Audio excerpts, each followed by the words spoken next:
The first important part of this install is you're going to want to disconnect your battery. On the S650s, you're going to have 3 of these little screw tabs. There's going to be one there, and one there. Once you have all 3 of them disconnected, you can just pull it forward and give you access there. Once your negative's loose, pull it up, set it off to the side. I failed to realize that obviously I'm doing this in the dark. I won't have my dome lights because I had to unplug the battery. Regardless, as you can see, I already have this side popped. Either side of the console, you're going to have this little hole here. If you go in an angle, you're with about a 3 millimeter Allen key, you'll feel a spring. And once you push on that, it's going to release each side. There's going to be another one right there. Show you guys. It's real simple. Just bam, just like that. This side's disconnected. Now both sides are free. The last one is actually going to be underneath. Last one, as you can see, is going to be right there. And that one you're just going to want to push straight up. As soon as you do that, bam, just push straight on that. And as you guys can see, the airbag is now free.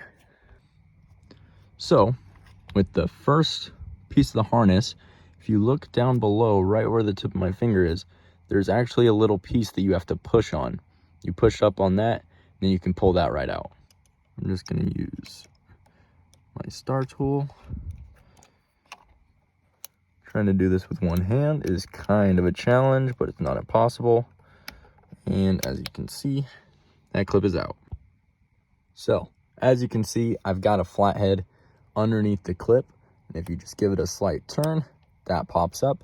It's going to be the same for this one. Let's see if I can just pop it real quick, show you guys. You do not have to label these. Either clip is color coded to what side it's going to be, so you don't have to do any sort of labeling. Just a little less stress. All right, got both those popped up. From there, they should just wiggle out. Bam, there's one.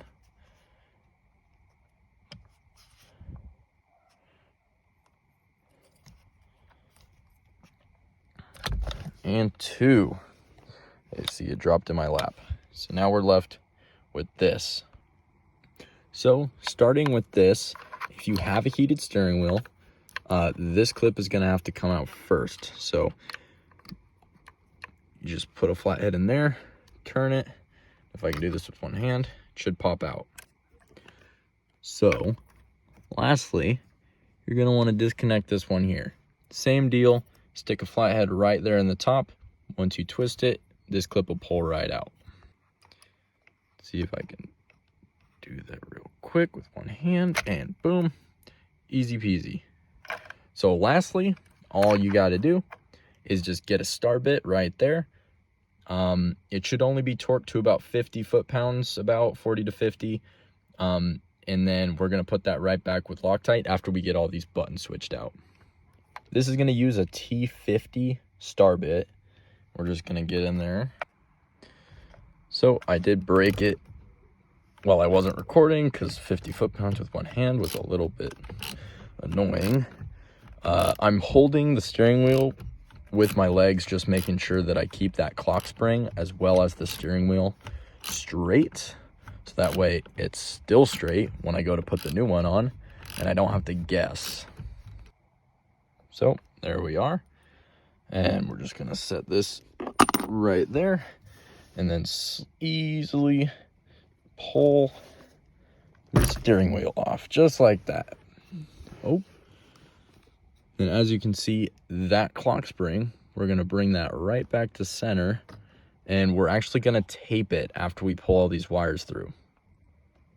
So after you got those ones pulled through, your steering wheel is loose. And now we get to go into the breakdown. We're going to pull all the parts and accessories. We're going to need that switch, both paddles, and then this entire back piece. So we're actually going to go inside where we got some better light and swap these over. Starting on the back, you're going to want to use a T10.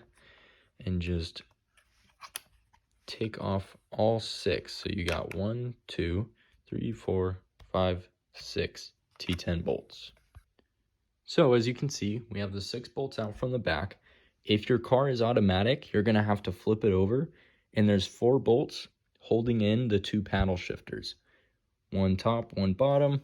Then as you can see, I'm loosening this top one. There's 1 underneath. So after you've got both sets of bolts out for the paddle shifters, and you have that ground bolt out, you can firmly, without breaking it, pull on this trim around all the buttons. As you can see, with a nice firm tug, you can get them out. Now all you need to do is disconnect the harness from either side of the buttons and also unbolt the last hidden bolt of each paddle shifter. Once you have the 3rd bolt off of the paddle shifter, you can go ahead and press down that tab on the wiring harness, and it should come out just like that. The cool thing that Ford did is almost all of these harness ends are color-coded. So the positive one is gray, downshift is black, so you don't get anything mixed up. Also, this whole grommet that holds the buttons, that's going to go directly on our new steering wheel, so we don't actually have to switch any of that out. We'll just press it right down and it'll seed like the factory one. Once you have the paddles out and you have that front casing lifted up, you can come back to here, and once the front face is off, your wiring harness should be loose and it will just come off just like that, and you're ready to start putting everything on to your new steering wheel. I lied. So these are bushings that we're going to be putting on the new steering wheel. To get each of these off, there's a slightly spring-loaded latch here. If you just use some momentum, like some leverage, you can get each of them out, and those are gonna fall right out.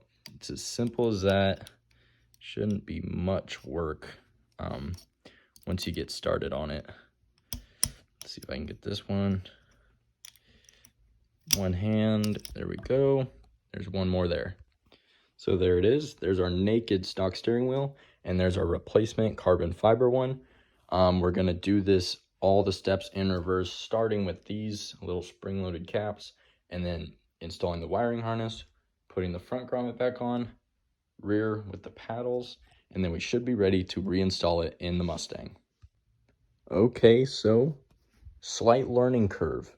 Do not install the paddle shifters until you have the back grommet on, because the paddle shifters cannot fit through these holes, so they have to be bolted up after.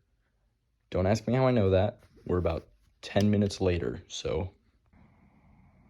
All right, and we're back in the car. As you can see, I have the new carbon fiber steering wheel all buttoned up with everything that needs to be on there.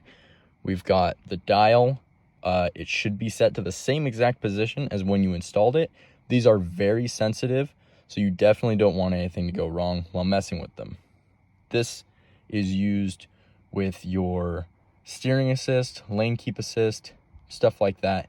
So you definitely don't want anything going wrong when you're messing with them.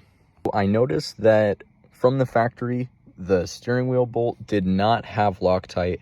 I'm still going to add it as a safety precaution. You don't want anything like this backing out, especially at this low of foot-pounds. Again, we're going to be tightening this to about 48 foot-pounds of torque. So not a lot for something that you're always going to be tugging on. So you definitely want something like Loctite, making sure that bolt isn't going anywhere. Now that our new steering wheel is tightly in place, it's time to install the airbag. And there you have it. As you can see, make sure that all of your clickers, all your buttons are still working correctly, that they still click. Your airbag should be seated completely. I will leave earlier in the video, I probably went back and showed you guys that those plastic grommets should be centered in the exact right place, or else this will not seat down the right way.